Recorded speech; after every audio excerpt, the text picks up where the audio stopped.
jobs back at our streets. I come from Arunachal, we don't have, so they are from Nagaland, they don't have enough jobs there. So are you saying New Delhi will not provide us jobs? पढ़ोगे लिखोगे तो बनोगे नवाब, लेकिन क्या कारण है कि हालत अब पढ़ोगे लिखोगे तो बनोगे बेरोजगार जैसी हो रही?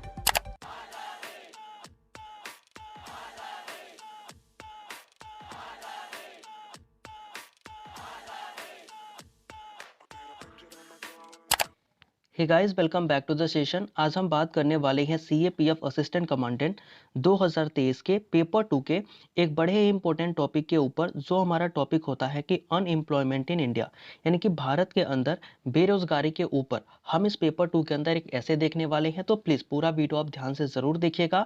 इसमें कुछ फैक्ट हैं, कुछ हमारे गवर्नमेंट की स्कीम है, ये सारे ही हम इस वीडियो के अंदर डिस्कस करने वाले हैं। तो वीडियो आपको कैसा लगता है नीचे कमेंट करके एंड होने के बाद ज़रूर बता दीजिएगा।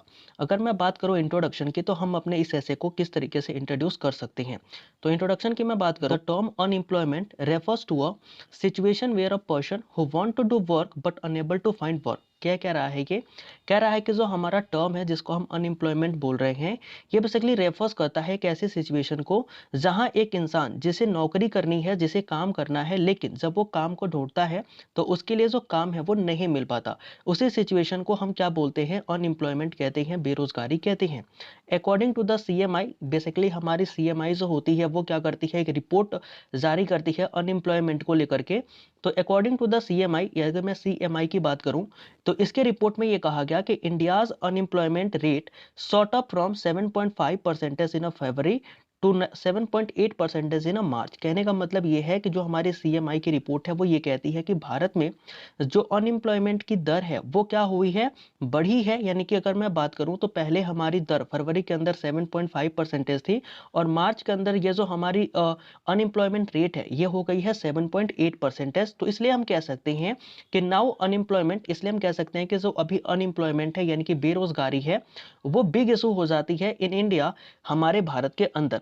तो लेट्स डिस्कस अबाउट इट, यानी कि आइए इसके बारे में हम बात करते हैं कि हम किस तरीके से इस एम्प्लॉयमेंट को दूर कर सकते हैं, या कौन कौन से कारण है जिससे कि हमारा अनएम्प्लॉयमेंट जो है वो भारत के अंदर देखा जा रहा है। अगर मैं बात करूं अपने बॉडी की, तो मैं बॉडी किस तरीके से लिख सकता हूं? Unemployment is a serious problem, ये काफी गंभीर समस्या है बेरोजगारी, फॉर द एनी कंट्री, चाहे वो कोई भी देश हो। क्यों गंभीर समस्या है? तो गंभीर समस्या इसलिए है क्योंकि where a person is trying to get a job, मान लो कोई ऐसा पर्सन जिसके पास स्किल है, वो क्या करना चाह रहा है? कहीं ना कहीं अपने स्किल का प्रयोग करके देश को तरक्की में अपना योगदान देना चाह रहा है, वो काम करना चाह रहा है। बट होता क्या है कि unable to find any work, लेकिन उसे कोई जो काम है वो मिल नहीं पाता। तो इसलिए हम कह सकते हैं कि ये किसी भी देश के लिए काफी गंभीर समस्या हो जाती है, हमारी जो अनएम्प्लॉयमेंट होती है। ड्यू टू दिस अनएम्प्लॉयमेंट, अगर मैं इस बेरोजगारी की बात करूं, तो इस बेरोजगारी के कारण क्या होता है? We get to see many consequences, हमें कई सारे जो कॉन्सिक्वेंसेस है, कई सारे इसके बुरे परिणाम हैं वो हमें देखने को मिल जाते हैं इस अनएम्प्लॉयमेंट यानी कि बेरोजगारी के कारण, जिनमें से कुछ को मैंने इसके अंदर नोट डाउन भी किया हुआ है। जैसे कि इंक्रीज इन पॉवर्टी, यानी कि किसी भी देश के अंदर जब बेरोजगारी होगी तो क्या होगा कि देश की जो गरीबी है वो बढ़ती जाएगी अगर हम अनएम्प्लॉयमेंट होते जाएंगे। क्योंकि इंसान की बेसिक नीड होती है तीन, जिन्हें हमें पूरा करना होता है। वो तीन नीड क्या होती हैं?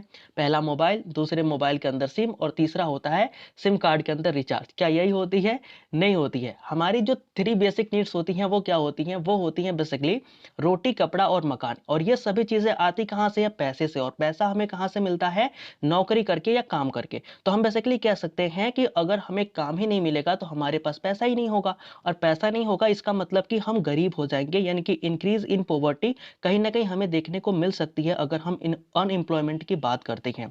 इंक्रीज इन क्राइम रेट, अब होता क्या है कि अगर कोई इंसान जिसके पास कोई काम नहीं है तो क्या होता है कि वो क्राइम की तरफ मूव कर जाता है, वो पैसे कमाने के लिए बुरे रास्ते को चुन लेता है। तो इसलिए कह सकते हैं कि अगर हमारे देश के अंदर अनएम्प्लॉयमेंट ज्यादा हो जाएगा तो हो सकता है कि क्राइम रेट जो होगी वो भी बढ़ने जाएगी, और वो भी हमें देखने को मिल जाएगी।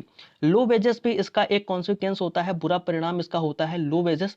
आप भी देख रहे हो कि अगर बहुत सारे हमारे जो इंजीनियर भाई लोग हैं जो कि काम कर रहे हैं, ठीक है, उन्होंने स्किल प्राप्त करी है, काफी अच्छी पढ़ाई करी हुई है, लेकिन अगर देखी जाए तो उनकी सैलरी काफी कम है।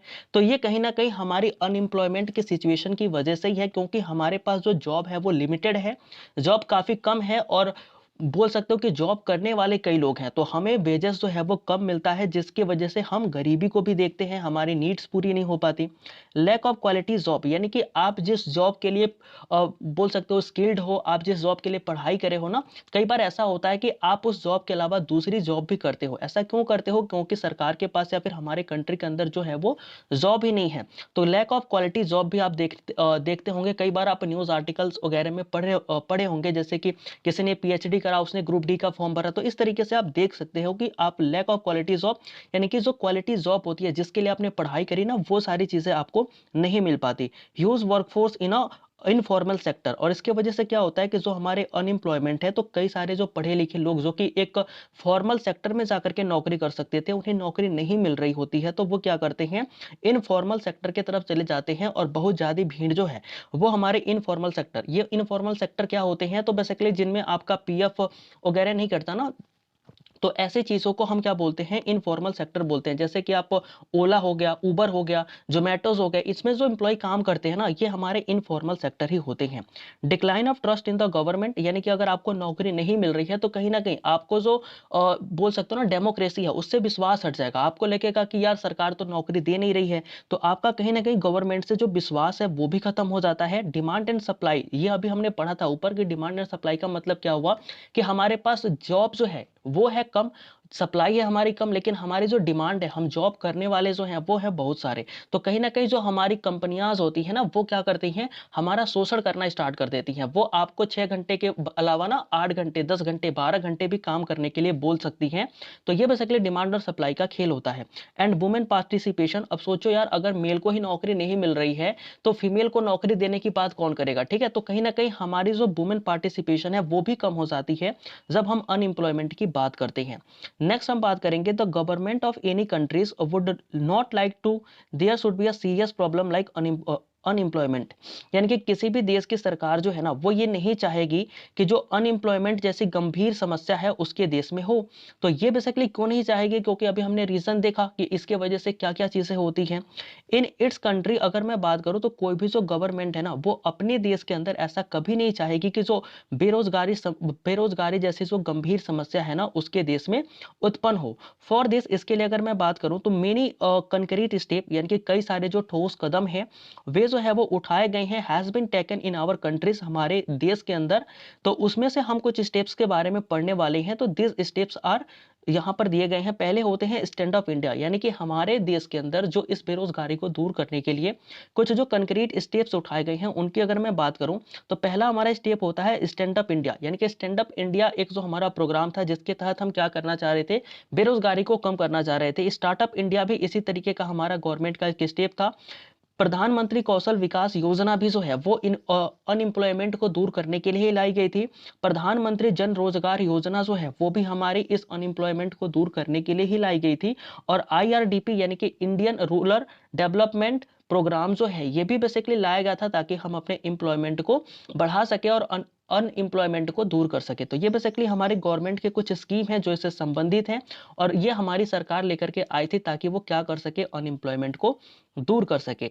Even after so many efforts, यानी कि हमने तो बहुत सारे प्रयास किए, गवर्नमेंट ने भी हमारे साथ मिलकर के बहुत सारे प्रयास किए, लेकिन क्या है कि what are the reasons which are not allowing the situation of unemployment to be cured. ऐसी कौन सी सिचुएशन है, ऐसे क्या कारण हो जाते हैं जो कि हमें अलाउ नहीं करते कि हम इस अनएम्प्लॉयमेंट के सिचुएशन को ठीक नहीं कर पा रहे हैं। तो गवर्नमेंट ने भी बहुत सारी कोशिशें करी। उसके बाद भी हम देखते हैं कि जो हमारे यहाँ अनएम्प्लॉयमेंट है, बेरोजगारी है, वो दिन प्रतिदिन तो बढ़ती ही जा रही है। ऐसा क्यों है, ऐसे इसके पीछे कौन कौन से कारण हो सकते हैं, उनके बारे में हम बात करने वाले हैं, जो कि हमें इस सिचुएशन से आगे नहीं बढ़ने दे रहे हैं, इस सिचुएशन से ठीक नहीं होने दे रहे हैं।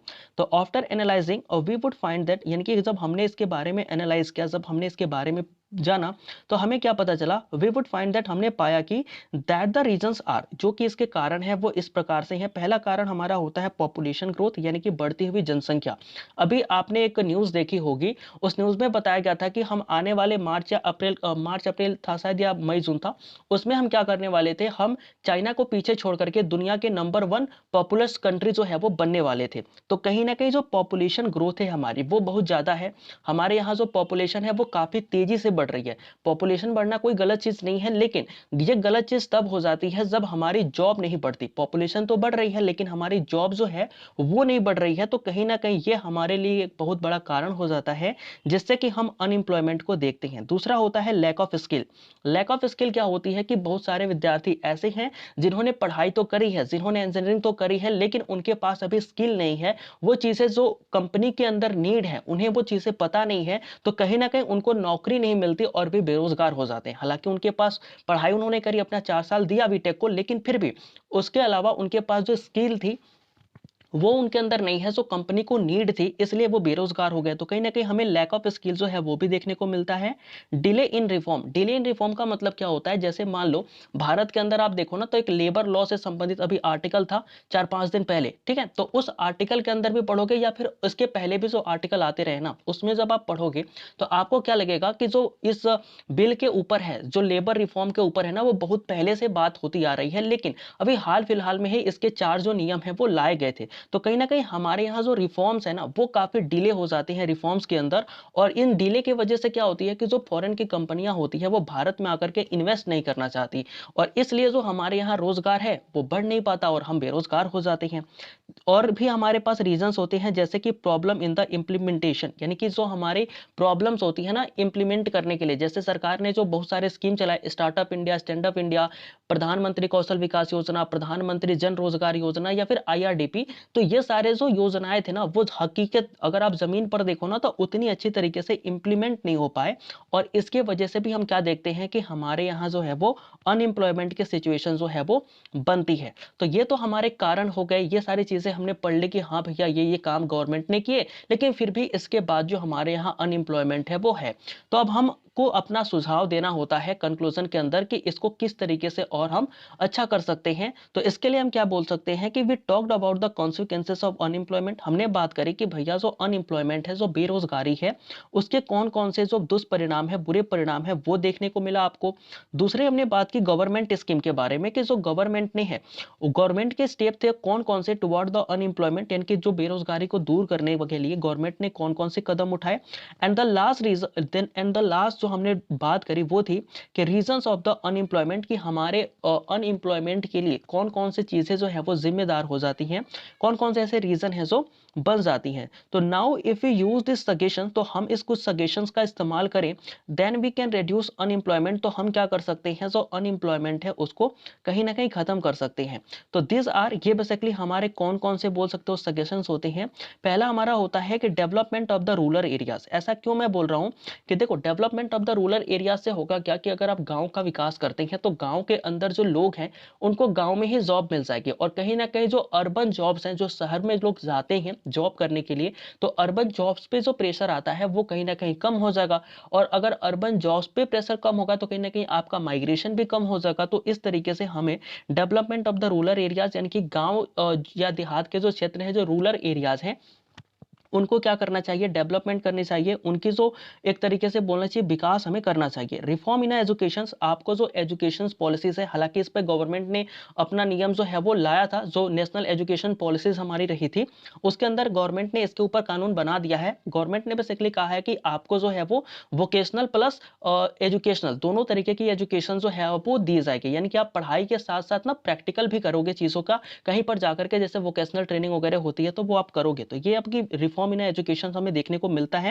लेकिन अभी इसकी और नीड है, हमें क्या नीड है कि हमें कहीं ना कहीं जो हमारे बोल सकते हो कि जो कंपनीज हैं, जिस तरीके की कंपनी की नीड है, तो हमें एक कंपनी से एक ऐसा इंसान को इसके अंडर लाना चाहिए जो कि इंस्टीट्यूशंस में जाए और वो बताए कि कंपनी को इन सभी चीजों के जो है वो नीड है, और उस पर जो हमारा बोल सकते हैं स्टूडेंट है वो फोकस्ड हो, और फिर वो इस स्किल को सीख ले और उसके बाद जैसे ही वो पास आउट हो उसको जॉब जो है वो मिल जाए। तो कहीं ना कहीं हमें रिफॉर्म इन एजुकेशन भी देखने को मिलता है।